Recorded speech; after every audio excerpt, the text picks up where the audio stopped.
हसन। मेरे बिश्नोई समाज के तमाम भाई और बहनों से मैं नमस्कार करता हूँ और आज मैं आपकी अदालत में मैं अपनी बात इसलिए रख रहा हूँ कि मुझे 2 दिन से जो एक घटनाक्रम चल रहा है, मेरे भाई देवेंद्र बूडिया जी ने जिस तरह से जो हालात पैदा किए समाज में, ये अपने निजी स्वार्थ के लिए अपने को बहुत अधिक पीड़ित बता करके लोगों को गुमराह करने की जो कोशिश की है। भाइयों, मैं आपके परिवार का ही एक ऐसा सदस्य हूँ जो हमेशा आपके बीच में रहा। मेरी भाई देवेंद्र बूडिया जी से घनिष्ठ मित्रता थी, है और रहेगी, परंतु मुझे समझ में नहीं आया कि कल के जो घटनाक्रम को उन्होंने जिस तरह से प्रदर्शित किया, मुझे ज़बरदस्त पीड़ा हुई। उन्होंने कहा कि सुबह 11 बजे मैं अपनी बात रखूँगा। मुझे 11 बजे भी मैंने जब ये पता किया तो उन्होंने कोई बात नहीं रखी। फिर 2 बजे की बात आई और फिर शाम को भाई ने जब ये अपनी बात रखी तो मैं वो वीडियो देख रहा था। मुझे बड़ी पीड़ा और हैरानी हुई कि एक ऐसा व्यक्ति जो पूरे समाज को संगठित रखने का जहाँ काम करता है, जो पूरे समाज की हर दुख तकलीफ को देख करके उसका समाधान करने का काम करता हो, उस व्यक्ति ने मेरे से ऐसी कौन सी पीड़ा थी जिसकी वजह से उन्होंने ये अनर्गल बात करके मुझे पीड़ित किया। मैं दोस्तों कहना चाहूँगा कि आज से लगभग 2-3 दिन पहले की बात है, भाई देवेंद्र जी का मेरे पास टेलीफोन आया कि मुझे चौधरी कुलदीप बिश्नोई जी से मिलना है। वो लंबी वार्ता मैं नहीं करना चाहूँगा क्योंकि आप समझते हैं विषय क्या था। ये इस बार नहीं, पहले भी 1-2 बार ऐसे घटनाक्रम हुए और मैं इनके साथ जाकर के चौधरी कुलदीप बिश्नोई जी के साथ ऐसी बातें थी जो ये मुझे लेकर के गया। भाई सुभाष को भी लेकर के गया था, जो हमारे बिश्नोई समाज के वरिष्ठ उप प्रधान हैं। हम सब ने बैठ कर के अनेकों बातें की जिन पे हमेशा चौधरी कुलदीप बिश्नोई का जो सोच थी वो सकारात्मक थी। वो एक ऐसे ईमानदार व्यक्ति और साफ सभी के आदमी हैं जिन्होंने हमेशा अपनी राजनीति की है वो बहुत ईमानदारी से की, और देवेंद्र बूडिया जी को जो अवसर दिया वो आप समझ सकते हैं। अनेक लोगों का विरोध होने के बावजूद भी उन्होंने कभी भी इसकी बात को नहीं टाला। आज जो बातें चौधरी कुलदीप बिश्नोई जी ने कही वो भी काफ़ी पीड़ादायक थी। और मैं एक ऐसा सामाजिक व्यक्ति हूँ जो मेरे समाज में मैं आज भी सह संरक्षक के रूप में हमारे समाज का जो बातचीत हैं उनमें मेरा एक विशेष स्थान है। सह संरक्षक के रूप में मैं आज भी काम कर रहा हूँ और अनेकों ऐसे सामाजिक समझौते हों, कोई बातें हों, वो सब मैं बैठ करके सुलझाने का काम मैं स्वर्गीय चौधरी भजन लाल जी के राह कदम पर चल करके करता हूँ।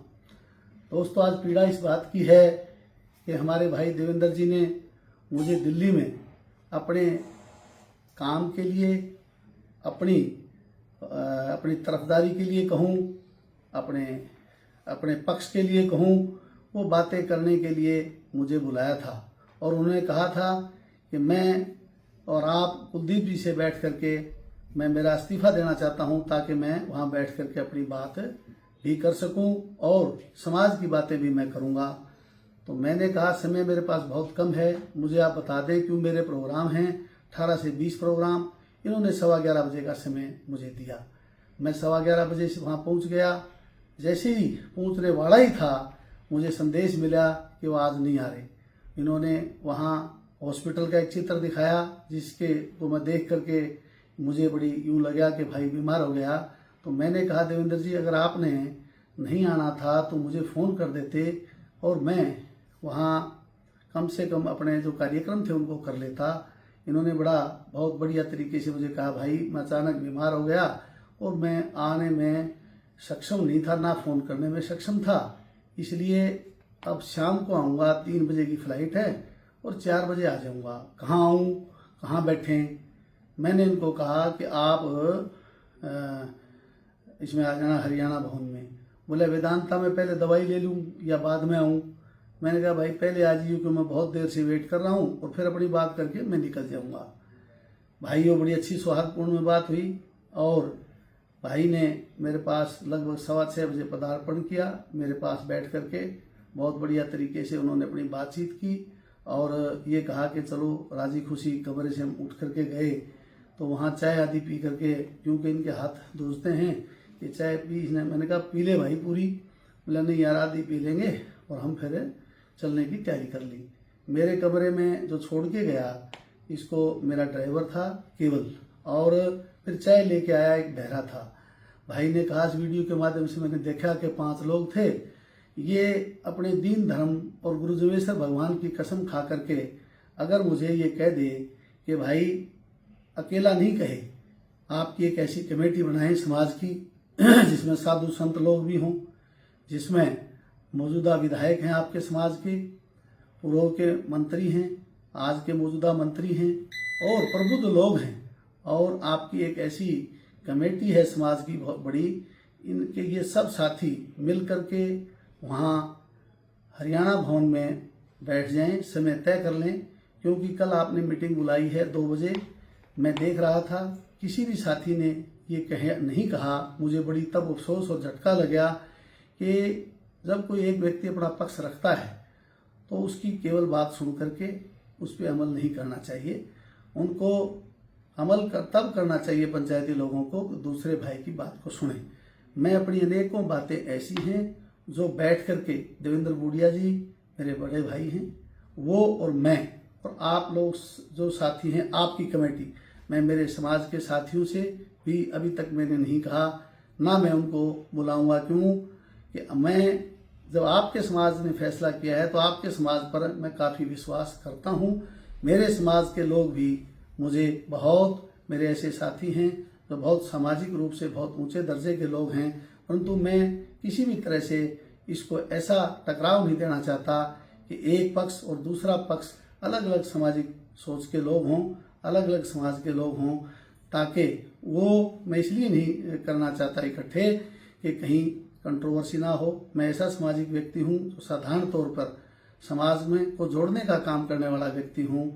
कृपया करके अपने ही समाज के लोग, आप लोग, मैं सभी प्रबुद्ध लोगों से प्रार्थना करूँगा और मैं व्यक्तिगत रूप से भी मैं एक आध साथी को फ़ोन करके मैं उनसे निवेदन भी करूँगा कि ये एक ऐसी कमेटी बनाएं और वो कमेटी ये बैठ करके हरियाणा भवन में तमाम वो चीज़ें देखें और वहाँ का ये परिदृश्य देखें, वहाँ का ड्रामा देखें, वहाँ के फोटोग्राफ देखें, क्योंकि हर जगह कैमरे लगे हुए हैं और कैमरे जब लगे हुए हैं उन कैमरों में सारी चीज़ें पारदर्शी हैं, वो सब सामने आ जाएंगी। मैं इसलिए भी दोहराना चाहता हूँ मेरी बात कमेटी बनाने के लिए, और मेरे साथ न्याय हो। और मैं काफ़ी पीड़ित हूँ, कल से मुझे बड़ी पीड़ा है। बहुत से ऐसे फ़ोन आए, उन्होंने मेरे से पूछा, मैंने सबको एक ही जवाब दिया, परमपिता परमेश्वर और गुरु जमेश्वर भगवान अच्छा करेंगे, सद्बुद्धि आएगी। और मैं समझता हूँ कि मेरा भाई जिस तरह के जो बात की हैं, जिस तरह के लांछन लगाए, अगर उसमें एक बात भी सच हो तो मैं उसका गुनाहगार हूँ। भाइयों, बातें मैं आपके बीच में इसलिए लेकर के आया हूँ, सामाजिक व्यक्ति होने के नाते समाज में कटुता ना आए, लोगों में दुर्भावना पैदा ना हो। हमारा और आपका हमेशा एक ऐसा रिश्ता रहा, चाहे मुकाम का क्षेत्र हो, चाहे गुड़गांव में धर्मशाला की बात हो, दिल्ली की धर्मशाला की बात हो, हिसार में कार्यक्रम हो, मैंने कोई एक ऐसा कार्यक्रम नहीं छोड़ा जिससे कि मैं आपके पंथ और समाज में नहीं रहा हूँ। हर तरह का योगदान मेरा आपके समाज के साथ रहा, आपके समाज का भी मेरे ऊपर बड़ा योगदान रहा, आशीर्वाद रहा। मैं आप सबका आभारी हूँ। भाइयों, एक तरफा बात अच्छी लगती है, मैं पुनः दोहराना चाहता हूँ कि मैं अगर गलत हूँ या देवेंद्र भाई गलत हैं तो भी मैं आपसे एक प्रार्थना करूँगा कि वो गुरु जमेश्वर भगवान का नाम लेने वाले व्यक्ति हैं, मैं भी गुरु जमेश्वर भगवान में आस्था रखता हूँ। आप सभी प्रबुद्ध लोग, सभी पॉलिटिकल लोग, सामाजिक लोग, आप बैठेंगे और देखेंगे, जब वो वीडियो देखेंगे, वो दृश्य देखेंगे, हम सब हतप्रभ रह गए कि मैंने तो सोचा कि भाई देवेंद्र जो नीचे जब बैठा था वहाँ पे, और जब मैं बाहर देखा उसको तो मैंने सोचा कि भाई बीमार है। और उन्होंने मेरे को कहा कि मैं अभय सिंह चौटाला जी से बात कर रखी है, मैं रणधीर दवाई भी लाऊंगा। मैंने कहा भाई कोई बात नहीं, वो नहीं है तो मैं ले चलूँगा। मैंने पूरा प्रयास किया, ये 2 जगह बैठ गया, दोनों जगह मैंने, और भी अनेकों लोग बैठे थे, मंत्री थे, पूर्व मंत्री खड़े थे, पुलिस प्रशासन था बिल्कुल। तो वहाँ पे मैंने 2 बार इसे काफ़ी हद तक निवेदन किया और मुझे लगा कि कहीं ना कहीं इनको जो ना, मैं 2 बार जब इनको कहा कि आप चलो लेके चलते हैं आपको हॉस्पिटल, तो कहा मैं अपनी गाड़ी में जाऊँगा। मैंने जब गाड़ी देखी बाहर तो गाड़ी भी नहीं थी। मैंने कहा कौन आदमी आपके साथ है, इसने बताया भी नहीं। तो मुझे नहीं लग रहा था मैं कि भाई ये कोई आदमी जो है ठीक से बात कर रहा है। मुझे अपने मन में ही ऐसा हुआ कि या तो ये आज कोई अनकॉन्शियस है या बीमार है, ऐसा लगा मुझे। तो मुझे मैं पीड़ा हुई इस बात की। एक बार इसने मुझे ये भी कहा कि भाई मेरे फोटो खींच लिए। अरे मैंने कहा फोटो खींच लिए, अभी तो हमेशा ही फोटो खिंचाते हैं दोनों भाई, फेसबुक पे लगाते हैं, तो भाई फोटो डिलीट कर दे, तेरे को अच्छे नहीं लगे तो कोई बात नहीं। मैंने इनको अपने ड्राइवर को कह के मोबाइल पकड़ा दिया। इन्होंने मोबाइल पे कोई छेड़छाड़ नहीं की। मैं कहना चाहता हूँ सामाजिक सौहार्द के लिए, आपस के अच्छे संबंध के लिए मैं प्रार्थना करता हूँ भाइयों कि मेरे साथ न्याय करो और 21 आदमी की कमेटी बनाओ, 20 की कमेटी बनाओ, 25 की कमेटी बनाओ, और वो कमेटी में हमारा भाई जो है देवेंद्र बूडिया जो समाज का प्रतिनिधित्व करता है उसको कमेटी के तौर पे भी शामिल करके उसी से न्याय करवाना, ताकि मुझे भी ये पता लगे दुनिया में भाई कहीं न्याय मिलता है। भाइयों उन्हें आपसे प्रार्थना है, मेरे से कोई गलती या भूल हुई हो कोई बात कहने में, तो मेरे समाज के साथियों से मेरी प्रार्थना है कि आकर के मेरे पक्ष को अवश्य सुने, हम दोनों भाइयों के पक्ष को सुने, और इसके बाद जो निर्णय हो वो मुझे स्वीकार होगा आप सबका। इसलिए पुनः आप सबका धन्यवाद करता हूँ। आशा और उम्मीद करता हूँ कि आप मेरी बात को सुने बगैर किसी प्रकार का फैसला ना लें, ऐसी मेरी भावना और उम्मीद है और प्रार्थना है। धन्यवाद।